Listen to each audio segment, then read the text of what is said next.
آپ سن رہے ہیں جستجو کا سفر۔ مورخ لکھے گا کہ جس قوم کو اپنے پیچھے ادارے، افراد اور منصوبے چھوڑ کے جانے تھے، وہ پلاٹس اور شاپنگ پلازے چھوڑ گئی۔ مورخ لکھے گا جس قوم نے روٹی اس لیے کھانی تھی کہ رزاق کا شکر ادا کر سکے، روٹی اس قوم کو کھا گئی۔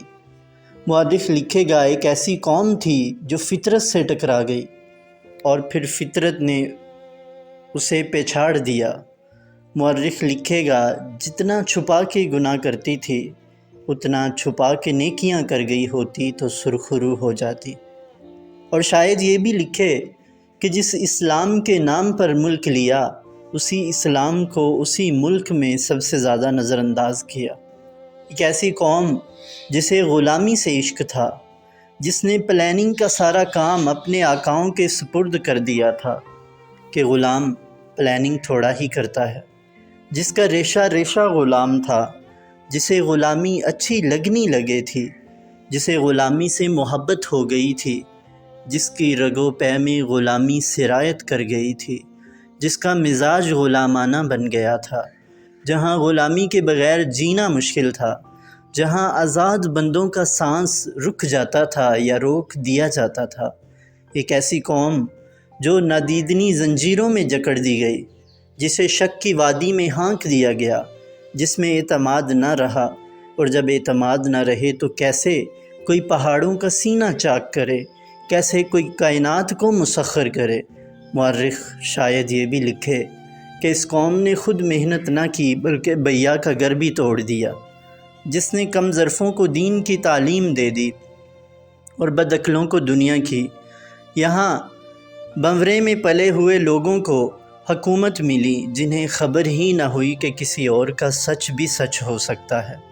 ایک ایسا ملک تھا جہاں غریب کمزوری کی حالت میں کم ظرف کے آگے ہاتھ پھیلانے پر مجبور ہے، جہاں ہر کام کے لیے غریب کو دن میں ہزاروں سجدے کرنے پڑتے تھے، جہاں سچ بولنے کی زکوٰۃ تنہائی تھی، جہاں ٹھنڈے مزاج لوگوں کو بغیرت کہا جاتا تھا، جہاں گناہ تکرار کے باعث عادت بن چکے تھے، جہاں علم بغیر تزکیے کے پھیلا اور جہاں ذکر بغیر علم کے پروان چڑھا۔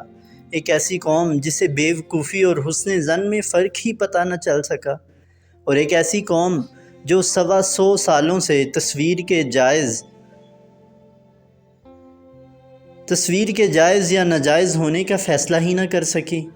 ایک ایسی قوم جسے اللہ 67 سالوں سے درگزر کرتا چلا آیا، جس کے ساتھ مالک کل نباہ کرتا چلا آیا، مگر اس نے نباہ نہ کی۔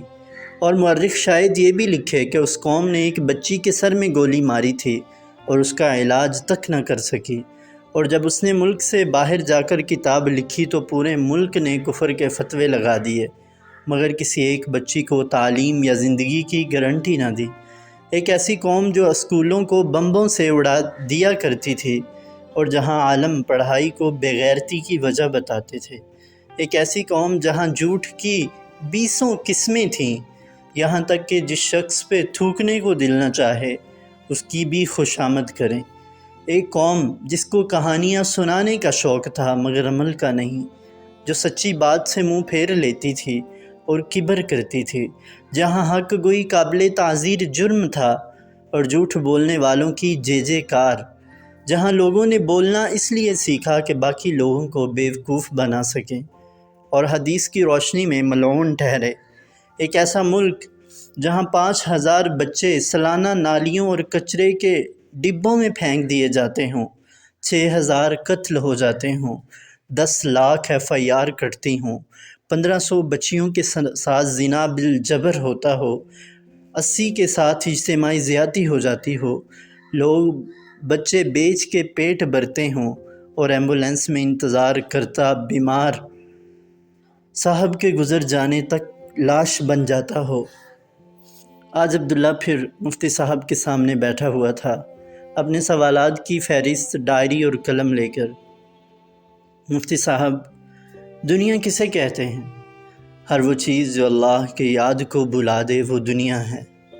ندامت کی انتہا کیا ہے؟ چھوڑ دے اس کام کو، اللہ کی یاد بڑی چیز ہے، اللہ بڑے ہیں، کیا منہ دکھائے گا، نہ کرے ایسا۔ توبہ کی انتہا کیا ہے؟ آدمی اپنی نیکیوں پہ بھی توبہ کرے، ان کا حق ادا نہیں ہوا۔ آپ لوگ کہتے ہیں ہم تو گناہ گار بندے ہیں، کچھ آتا جاتا نہیں، یہ کیا بات ہوئی؟ میں کمپیوٹر سائنس کا استاد ہوں، اب اگر میں کلاس میں جا کر کہوں مجھے تو کچھ آتا جاتا نہیں، تو کلاس پڑھے گی کیوں؟ چلیں مان لیا کہ آپ پنڈی اور اسلام آباد کے سب سے گناہ گار آدمی ہیں، تو بتائیں میں کیوں آؤں اصلاح کے لیے آپ کے پاس؟ یہ آپ نیک لوگ اتنی کنفیوژن کیوں مچاتے ہیں؟ ایسے ہی ہوتا ہے عبداللہ، بالکل ایسے ہی ہوتا ہے۔ جو شخص جتنا پڑھے گا اتنا ہی جاہل رہ جائے گا۔ ہر شخص کی مجہولات اس کی معلومات سے زیادہ ہیں۔ رسالت پناہ حضرت محمد صلی اللہ علیہ وسلم دن میں 70 بار استغفار کرتے تھے۔ وہ تو معصوم تھے، تو پھر کس گناہ سے استغفار کرتے تھے؟ بندہ جب معرفت کے میدان میں قدم رکھتا ہے تو اس کا ہر آنے والا دن اسے وہ مقامات دکھاتا ہے کہ گزشتہ دن کو دیکھ کر اس پر استغفار ہی کر سکتا ہے۔ صرف اللہ کو پتہ ہے کون کتنا متقی ہے۔ بندے کو تو اپنے بارے میں ڈرتے ہی رہنا چاہیے۔ جوانی پہ خوف غالب ہو تو بڑھاپے میں امید قائم رہتی ہے۔ انہی دو کیفیات کے درمیان رہتے ہوئے زندگی گزارنی چاہیے۔ اچھا، برکت کسے کہتے ہیں؟ برکہ عربی میں زیادہ کو کہتے ہیں، تھوڑا زیادہ ہو جائے تو اسے برکت کہتے ہیں۔ اللہ برکت دینے والا ہے اور کبائر سے برکت اٹھ جاتی ہے۔ اچھی صحبت اور فرائض کی تکمیل کے علاوہ کیا چاہیے ہوتا ہے؟ تقوی۔ تقوی آدمی کو اندر سے مانجھ دیتا ہے، اور جب ذہانت کے ساتھ تقوی ملتا ہے تو اللہ الہام کرتا ہے۔ تقوی یہ ہے کہ جو کام کرے یہ سمجھے کہ اللہ دیکھ رہا ہے اور اللہ کے لیے ہی کرے۔ میرا بیرون ملک سفر رہتا ہے، اور سفر میں عموماً نامحرم پہ نظر پڑ ہی جاتی ہے، کیا کروں؟ کوشش کریں جتنا بچاؤ ممکن ہے وہ کریں، اور جو دن میں کئی بار نظر اپنے آپ پر پڑتی ہے آئینے میں، اس کا کیا؟ جو اپنے آپ سے کہتا ہے کہ واہ کیا لگ رہے ہو، کیا بات ہے، اس کا بھی تو سوچے۔ کئی ایک ایسے گناہ ہیں جن کو ہم گناہ سمجھتے ہی نہیں۔ یہ جو نفس روز انسان سے باتیں کرتا ہے نا، یہ جو پٹیاں پڑھاتا ہے، یہ بہت خطرناک ہیں۔ بایزید بسطامی رحمہ اللہ کے پاس ایک لڑکا آیا اور روئے جا رہا تھا کہ حضرت بات سن لیں، گناہ کر آیا ہوں۔ اکیلے میں پوچھا تو کہنے لگا حضرت شراب پی آیا ہوں۔ تو انہوں نے جواب دیا، اوہو، ہم سمجھے غیبت کر آئے ہو۔ اب شراب پینا تو بری بات ہے، پر مگر غیبت تو اس سے بھی بری ہوئی نا۔ مفتی صاحب، کبھی کبھی نماز پڑھتے ہوئے گھبراتا ہوں کہ اللہ کا سامنا کیسے کروں، اتنے گناہ ہیں۔ گناہوں کے ایسے تجزیے کرنا کہ بندہ اللہ کی رحمت سے ہی مایوس ہو جائے، شیطان کی بڑی چال ہے۔ گناہ سے اس وقت تک پریشان رہو جب تک سرزد نہ ہو جائے، بعد میں اللہ سے معافی مانگو، نماز پڑھا کرو، اتنا نہ سوچا کرو اللہ رحم کرے گا۔ یہ جو ہم روزانہ میرے پیارے نبی صلی اللہ علیہ وسلم بولتے ہیں، تو پیارے پہ جھوٹ کا گناہ تو ملتا ہوگا۔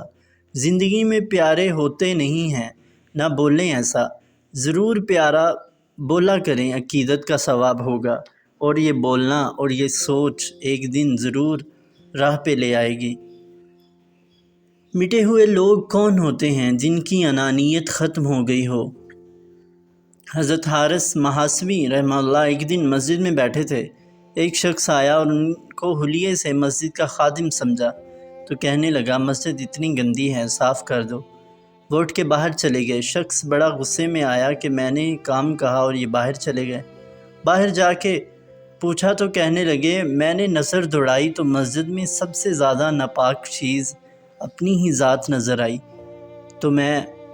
تو آپ نے کہا تھا صفائی کر دو، تو میں باہر آ کے بیٹھ گیا۔ ایک اور بزرگ تھے بغداد میں، ایک شخص نے سوچا انہیں آزماتے ہیں، ان کے پاس جا کر کہنے لگا کہ حضرت کل شام کھانے پہ تشریف لے آئیے مغرب کے بعد، اور مغرب پاس والی مسجد میں ہی پڑھ لیں۔ وہ نماز پڑھ کے پہنچ گئے، دروازے پہ دستک دی، کسی نے نہ کھولا، وہیں سائیڈ پر بیٹھ گئے۔ عشاء ہو گئی، دروازہ نہ کھلا تو عشاء پڑھنے چلے گئے، پھر واپس آ کے بیٹھ گئے۔ پوری رات گزر گئی۔ تہجد کے وقت وہ میزبان باہر نکلا اور حیرت سے پوچھا آپ یہاں کیسے؟ اس سے کہا آپ نے دعوت پہ بلایا تھا تو کہنے لگا میرے تو ذہن میں نہیں ہے۔ اچھا آپ بیٹھیں تو میں کھانا لے کے آتا ہوں۔ پھر غائب۔ فجر ہو گئی، اشراق ہو گئی، دن چڑھے نکلا اور کہا گھر میں عورتیں سوئی ہوئی ہیں، یہ لیں ایک سکہ اور بازار سے کھا لیں۔ انہوں نے شکریہ ادا کیا، سکہ لیا اور واپس آ گئے۔ شام کو وہ شخص دوڑتا ہوا آیا اور کہا کہ میں تو آزما رہا تھا، تو کہنے لگے کوئی بات نہیں، بغداد کے کتے بھی ایسا ہی کرتے ہیں، جہاں سے ملنے کی امید ہو وہاں پڑے رہتے ہیں۔ عبداللہ یہ تھے وہ لوگ جو مٹے ہوئے تھے۔ عبداللہ نے روتی آنکھوں سے پوچھا اخلاص کسے کہتے ہیں؟ جنید بغدادی رحمہ اللہ کہتے تھے میں نے اخلاص ایک حجام سے سیکھا۔ ایک دن میرے استاد نے کہا کہ تمہارے بال بہت بڑھ گئے ہیں، اب کٹوا کے آنا۔ پیسے کوئی تھے نہیں پاس۔ میں حجام کی دکان کے سامنے پہنچا تو وہ گاہک کے بال کاٹ رہا تھا۔ انہوں نے عرض کی چچا اللہ کے نام پہ بال کاٹ دو۔ یہ سنتے ہی حجام نے گاہک کو سائڈ پر کیا اور کہنے لگا پیسوں کے لیے تو روز کاٹتا ہوں، اللہ کے لیے آج کوئی آیا ہے۔ اب ان کا سر چوم کے کرسی پہ بٹھایا، روتے جاتے اور بال کاٹتے جاتے۔ حضرت جنید بغدادی رحمہ اللہ نے سوچا زندگی میں جب کبھی پیسے ہوئے تو ان کو ضرور کچھ دوں گا۔ عرصہ گزر گیا، یہ بڑے صوفی بزرگ بن گئے۔ ایک دن ملنے کے لیے گئے، واقعہ یاد دلایا اور کچھ رقم پیش کی تو حجام کہنے لگا جنید تو اتنا بڑا صوفی ہو گیا، تجھے اتنا نہیں پتہ چلا کہ جو کام اللہ کے لیے کیا جائے اس کا بدلہ مخلوق سے نہیں لیتے۔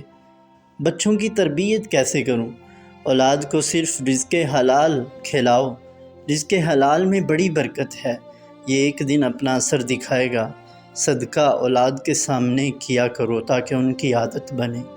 نماز کے لیے کہتے رہو، بڑوں کا ادب اور تمیز سکھاؤ۔ اچھا آخری سوال، اگر کسی بندے سے لڑائی ہو جائے تو کیا کروں؟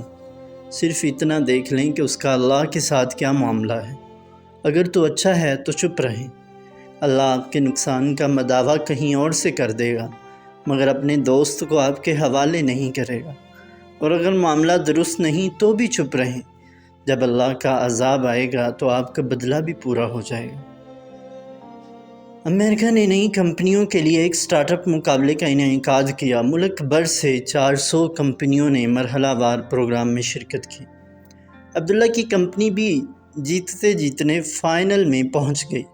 آج شہر کے سب سے بڑے ہوٹل میں فائنل رزلٹ کی اناؤنسمنٹ تھی۔ عبداللہ تیار ہو کر گیا، بلوں کو، بچوں کو، مفتی صاحب کو، کمپنی کے تمام لوگوں کو لے کر گیا۔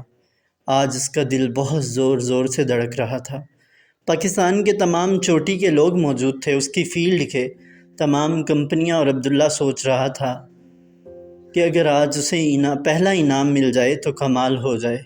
اس ملک میں لوگ اس کی ڈگریاں اس کے منہ پر مار کے نکال دیتے تھے اور کہتے تھے عبداللہ کا پڑھ جانا ایسے ہی ہے جیسے سورج مغرب سے نکلے۔ عبداللہ مفتی صاحب کے ساتھ بیٹھا ہوا تھا اور دل ہی دل میں دعا مانگ رہا تھا، اے اللہ تو نے کہا کل یوم ہوا فی شان، مجھے بھی دکھا اپنی شان، آج نکال ہی دے سورج کو مغرب سے، آج جتا ہی دے، آج دکھا ہی دے، اپنی قدرت کا مظہر بنا دے۔ اتنے میں پہلی پوزیشن کا اعلان ہوا اور عبداللہ کی کمپنی اول آئی۔ عبداللہ کے منہ سے صرف اتنا نکل سکا، کیا بات ہے میرے اللہ۔ جب وہ اسٹیج کی طرف جا رہا تھا تو دل میں کہتا جا رہا تھا، ملک کے تمام دانشور جو میری فیلڈ میں ہیں آج میرے پاؤں کے نیچے، اور یہ ہے اللہ کا فضل جو کسی وجہ کا محتاج نہیں ہے۔ عبداللہ آج پھولا نہیں سما رہا تھا، وہ سوچ رہا تھا آج سے روز ایک تسبیح اس جملے کی پڑھے گا، کیا بات ہے میرے اللہ، تاکہ رب کا شکر ادا ہو سکے۔ ٹی وی والوں، اخبار والوں اور فنکشن سے فراغت کے بعد عبداللہ گھر کو روانہ ہوا، بلو اور عبد الرحمن کے ساتھ۔ مغرب کا وقت ہو چلا تھا، اس نے گاڑی مسجد میں روکی، نماز ادا کی، شکرانے کے نفل پڑھے اور پھر چل پڑا۔ تھوڑا سا آگے پہنچا تو روڈ بلاک تھا اور آگے پتھر رکھے ہوئے تھے۔ عبداللہ اور اس کا ڈرائیور گاڑی سے اتر کر پتھر اٹھانے لگے تو آس پاس سے 6 مسلح ڈاکوؤں نے گھیر لیا۔ انعام کی رقم، لیپ ٹاپ، بلوں کے زیور، بٹوا، موبائل فونز، سبھی کچھ تو لے لیا۔ جب وہ جانے لگے تو عبداللہ نے کہا، بھائی بات سنو، میرا سامان واپس کر دو۔ تو وہ ہنسنے لگے اور کہنے لگے بکواس بند کرو، ہم سانس بعد میں لیتے ہیں، گولی پہلے مارتے ہیں۔ عبداللہ نے کہا اللہ پوچھے گا۔ اس پر ایک ڈاکو بہت غصہ ہوا، کہنے لگا دھمکی دیتے ہو؟ عبداللہ نے سوچا اور کہا ہاں، غریب آدمی دھمکی تو دے ہی سکتا ہے۔ بس یہ سننا تھا کہ وہ سب عبداللہ پر پل پڑے، لاتیں، گونسے، مشین گن کے بٹ، 3 دانت توڑے، ایک پسلی اور چہرے پہ مار مار کے برتا بنا دیا۔ بلو کو بھی مار پڑی اور بیٹے کو بھی۔ عبداللہ ٹوٹی ہوئی ٹرافی کے ساتھ گھر واپس۔ سب نے کہا پولیس کو فون کرو، کچھ کرو، مگر عبداللہ سیدھا کمرے میں گیا، دروازہ بند کیا، خون رکنے کے بعد وضو کیا اور 2 رکعت نماز دوستی کی نیت کر کے کھڑا ہو گیا جائے نماز پر۔ پتہ نہیں کیسی نماز پڑھی کہ قرآن کم اور آنسو زیادہ تھے۔ رکوع میں گیا تو جیسے اٹھنا ہی بھول گیا ہو، اور سجدے میں گیا تو جیسے جسم اٹھنے کے باوجود دل سجدے میں چھوڑ آیا ہو، تمام عمر کے لیے۔ پتہ نہیں نماز تو گھر پہ پڑھ رہا تھا، مگر سجدے کی ضرب کہاں لگ رہی تھی۔ اتنی لمبی 2 رکعتیں اس نے زندگی میں کبھی نہ پڑھی تھی۔ غم بھی اللہ کی نعمت ہوتے ہیں، بندہ رجوع کرتا ہے۔ عبداللہ نے دعا کو ہاتھ اٹھائے، بلو بھی پیچھے آ کے جائے نماز سے لگ کے بیٹھ گئی۔ اے میرے اللہ، میرا تیرے سوا کوئی نہیں ہے، تو یقین کر لے میرا تیرے سوا کوئی نہیں ہے، کوئی بھی تو نہیں ہے۔ اے اللہ تیری حمد بیان کرتا ہوں، یا اللہ تیرا حق بنتا ہے کہ تیری عبادت کی جائے۔ میرے مالک تیرا حق بنتا ہے کہ تیری تعریف کی جائے۔ میرے ربا تیرا حق بنتا ہے کہ تجھ سے دعا کی جائے۔ جو کچھ بھی ہوا بے شک میرے گناہوں کی نحوست تھا، مجھ میں اور میرے گناہوں میں زمین و آسمان کا فاصلہ کر دے، مشرق و مغرب کا فاصلہ کر دے، دو دے میرے گناہ میرے اللہ، میرے اللہ۔ پیارے نبی صلی اللہ علیہ وسلم نے تیری قسم کھا کے کہا تھا کہ جو خرچ کرے گا تو اس کا مال بڑھا دے گا، جو معاف کرے گا تو اس کی عزت بڑھا دے گا۔ اے اللہ، میں نے تجھے خوشی میں یاد رکھا تھا، تو خوب جانتا ہے تو مجھے غم میں نہ بھلانا۔ تو یقین کیوں نہیں کرتا کہ میرا تیرے سوا کوئی نہیں؟ اے اللہ تیرے سوا کوئی بچانے والا نہیں، کوئی مارنے والا بھی نہیں، موت سے بندے کو صرف موت ہی تو بچاتی ہے۔ او میرے اللہ میری سن، ساڈی بھی سن لے میرے مالک۔ اے شہنشاہ، یہ 2 رکعت نفل تیرے دربار میں تیرے بندے کی طرف سے، اے اللہ مقدر اتنی بار بدلتا ہے جتنی بار بندہ تجھ سے رجوع کرتا ہے۔ اے اللہ میری سن، دیکھ یہ بلو بھی ساتھ بیٹھی ہے، اس کی بالیاں نوچ لیں، کان سے خون بہہ رہا ہے۔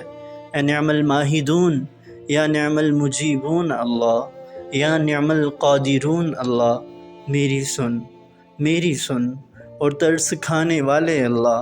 اے اللہ میں آج زیر و زبر ہو گیا تیرے سامنے، اپنے آپ کو پیش کرتا ہوں۔ اے اللہ حسد کی آنکھ لگ گئی، فضل کی آنکھ بھی لگا۔ اے اللہ میں اقرار کر رہا ہوں میں گناہ گار ہوں، اب تو معاف کر دے۔ یا ذوالجلال والاکرام، تکلیف پہنچی ہے، یا ذوالجلال والاکرام، دانت ٹوٹ گئے، یا ذوالجلال والاکرام، لاتوں سے مارا ہے، یا ذوالجلال والاکرام، خوشی نہ دیکھی گئی اس ملک سے میری، یا ذوالجلال والاکرام، عین خوشی کے وقت پہ مارا ہے۔ اے اللہ تجھ سے مانگتا ہوں نماز کے ذریعے اور دعا کے ذریعے، اب غیر موسم کے پھل دینے والے اللہ میری سن۔ کبھی بھی کسی ایسے بندے کو تنگ نہیں کرنا چاہیے جس کا اللہ کے سوا کوئی نہ ہو۔ میرا تو تیرے سوا کوئی نہیں ہے، تو جانتا ہے میرے تو ماں باپ بھی مر گئے، دوست بھی کوئی نہیں، ہم راز بھی کوئی نہیں، ہم پیالہ بھی کوئی نہیں، سمجھنے والا بھی کوئی نہیں، پکا یتیم ہوں میرے اللہ۔